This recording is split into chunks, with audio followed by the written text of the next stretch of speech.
जय हिंद फ्रेंड्स आज तो आपको ये हम बताएंगे कि ये जनरल सीट है ना, ये जो जनरल के लिए सीट आता है, क्या इसमें ईडब्ल्यूएस, ओबीसी, एससी, एसटी सभी को सीट मिल सकता है? इस बात का निवारण होगा। और ये भी हम बताएंगे कि सीटों का आवंटन कैसे होता है। आपको जानने इस वीडियो देखने के बाद हो सकता है थोड़े विवादात टाइप आप हो जाएं, साले को बम से उड़ा दूंगा एक बार हाथ में। लेकिन आप अपने आप को धैर्य बनाइए रखिएगा, क्योंकि सुप्रीम कोर्ट का फैसला है भाई, कुछ नहीं कहा जा सकता। ठीक है, तो हम शुरू करते हैं वीडियो, आप देखिएगा ज़रा। जैसे अगर आपको समझाने के लिए हाल ही अगले हम तो देखिए एमपीपीसीएस का एक फॉर्म आया है, जिसमें टोटल जो सीट है वो 158 है, यानी 158 है। ठीक है, जिसमें सीटों का आवंटन जो किया गया है गवर्नमेंट की तरफ से, उसमें जनरल में देखिए क्या है 138 है केवल।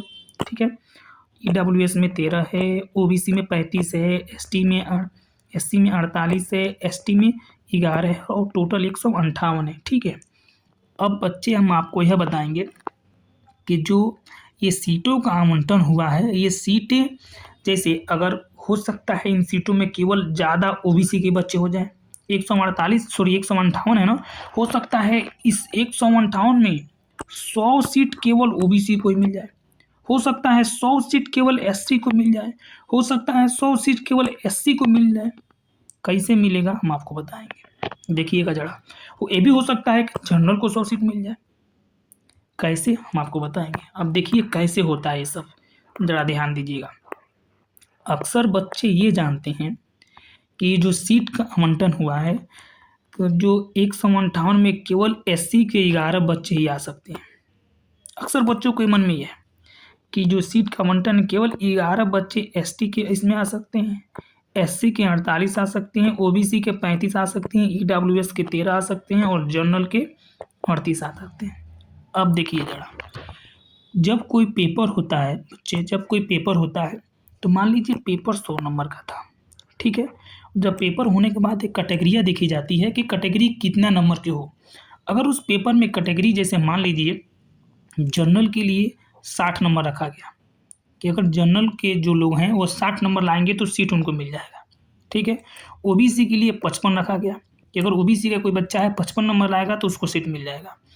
मिनिमम की बात करें भाई, मिनिमम की, अगर एससी की बात करें तो 50 नंबर लाए मिल जाएगा, और एसटी की बात करें तो 48 नंबर लाकर ललमोहन खा सकता है। ठीक है, तो देखिएगा जरा होता क्या है। अब आप जरा ये हमें बताइए कि अगर कोई बच्चा एसटी का है, ठीक है, और लेकिन उसका जो नंबर है वो 60 नंबर से ऊपर है, यानी 60 नंबर ला दिया, तब उसको इस एसटी में से उठाकर इस जनरल वाले सीट में से दे दिया जाता है। अब आपको यहाँ पे आना है, कहाँ पे, इस वाले पे, ये जो आपको हम फोटो लगाए हैं यहाँ पे आना है। तो देखिए, जब 60 नंबर से ऊपर से ला दिया ना भाई, अगर वो मिनिमम 48 नंबर लाता, अगर मिनिमम 48 नंबर, तब उसको इस 11 सीट में से एक घटा दिया जाता है, यानी 10 सीट और बच जाती है, यानी 10 सीट और किसी एसटी के बच्चों को मिल जाते, क्योंकि एक वो प्राप्त कर लिया। लेकिन जब वो 60 नंबर से लाएगा ना, 60 नंबर से ऊपर, तब उसको यहाँ से उठाकर इस जनरल में डाल दिया जाएगा, और इस 38 जो सीट है इसमें से एक घट जाएगा, यहाँ पे बच जाएगा 37 सीट, तब बच जाएगा, तब यहाँ पे 37 सीट बढ़ जाएगा, और इस 11 जो सीट है ना, ये बचा का बचा रह जाएगा, यानी इस 11 सीट और इसमें बच्चे आ सकते हैं एसटी के। तो ऐसे हम यही बात कह सकते हैं कि हो सकता है अगर सारे बच्चे एसटी के, सारे बच्चे अगर होंगे तो कट ऑफ हाई चला जाएगा, आप ये समझ लीजिए। अगर मैक्सिमम बच्चे एसटी के इस जनरल के बराबर यानी 60 नंबर के बराबर ला देते हैं, तो उनका सिलेक्शन इस जो पोस्टिंग है इसमें ज़्यादा हो जाएगा।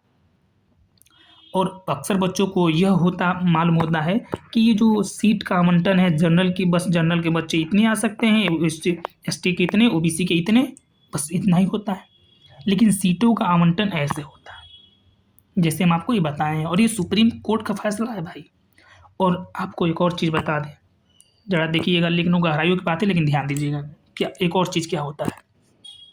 हालांकि आपको भी ईडब्ल्यूएस का भी एक फंडा बताना है, ईडब्ल्यूएस कोई अलग है, लेकिन उसको देखिए, कई बार क्या होती है ना, जो स्टेट्स होते हैं, देखिए ये जो आरक्षण देने का काम है ना, ये राज्यों का काम है, ये राज्यों का काम है कि राज्य कितना आरक्षण देना चाहता है। ठीक है, तो कई बार क्या होता है, आरक्षण के मतलब जो राजनीतिक दल होते हैं वो अपने वोट प्राप्त करने के लिए कुछ कुछ आरक्षण बना देते हैं। जैसे बिहार में आप देखे होंगे, इसलिए वो केस अभी पेंडिंग में है, अटका हुआ है वो सुप्रीम कोर्ट पे। तो होता क्या है कई बार कि जैसे मध्य प्रदेश की एक कहानी आपको बताते हैं कि जब वहाँ पे एक टीचिंग की परीक्षा हो रही थी, मतलब टीचिंग के लिए, तो वहाँ पे एक कैटेगरी मतलब थी, उनको 0 नंबर वो लाए थे पेपर में और उनको सेलेक्ट किया गया, क्योंकि भाई कैटेगरी की बात थी। और ये राज्यों में सुप्रीम कोर्ट ने आदेश दिया है कि अगर कोई मान लीजिए वैकेंसी है, मतलब, और उसमें मान लीजिए, ऐसे आपको हम बता दें, एसटी की वैकेंसी 11 इसमें, ठीक है, और इसमें एक भी एसटी के जो बच्चे हैं वो 48 नंबर भी नहीं ला पाए, तो पूरा एसटी का सीट है वो खाली रह जाएगा। इसको भरने के लिए एक अलग से पेपर होता है जिसमें केवल एसटी के ही बच्चे पेपर दे सकते हैं वो, और उनके में फिर कैटेगरी मतलब लगा के और उनको बस इसमें भर्ती कर लिया जाता है। तो वैसा वो राजस्थान में खेल हुआ था ये कि बच्चे 0 नंबर लाए थे और उनको टीचिंग का फॉर्म में मतलब उनको सिलेक्ट किया गया। अब आप सोच सकते हैं कि 0 नंबर लाने वाला विद्यार्थी कितना बच्चों को पढ़ाएगा, आप समझ ही सकते हैं। इसके बाद से हम बात करें भाई, तो इसके बाद से एक और बात है जो EWS का है। तो देखिए जो EWS के लोग हैं, अक्सर लोग को लगता है कि EWS केवल जनरल कैटेगरी के लिए आया, लेकिन नहीं।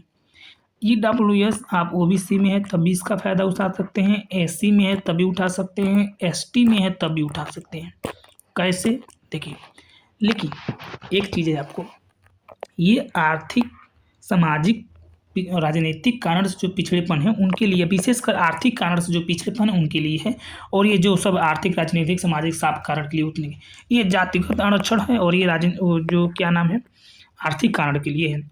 अगर आप EWS जो कि ये 10% का आरक्षण देता है, अगर इसके आरक्षण आपको लेना है तब इस जो जातिगत आरक्षण आपका है इसमें आपको इसको छोड़ना पड़ेगा।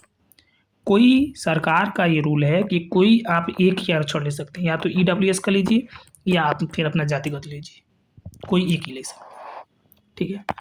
तो उम्मीद है कि आप इस बात को समझे होंगे कि सीट की बंटवारा कैसे होता है, और सबसे बड़ी बात कि जनरल कैटेगरी में सारे लोग आ सकते हैं। तो मिलते हैं किसी अगले वीडियो में, धन्यवाद।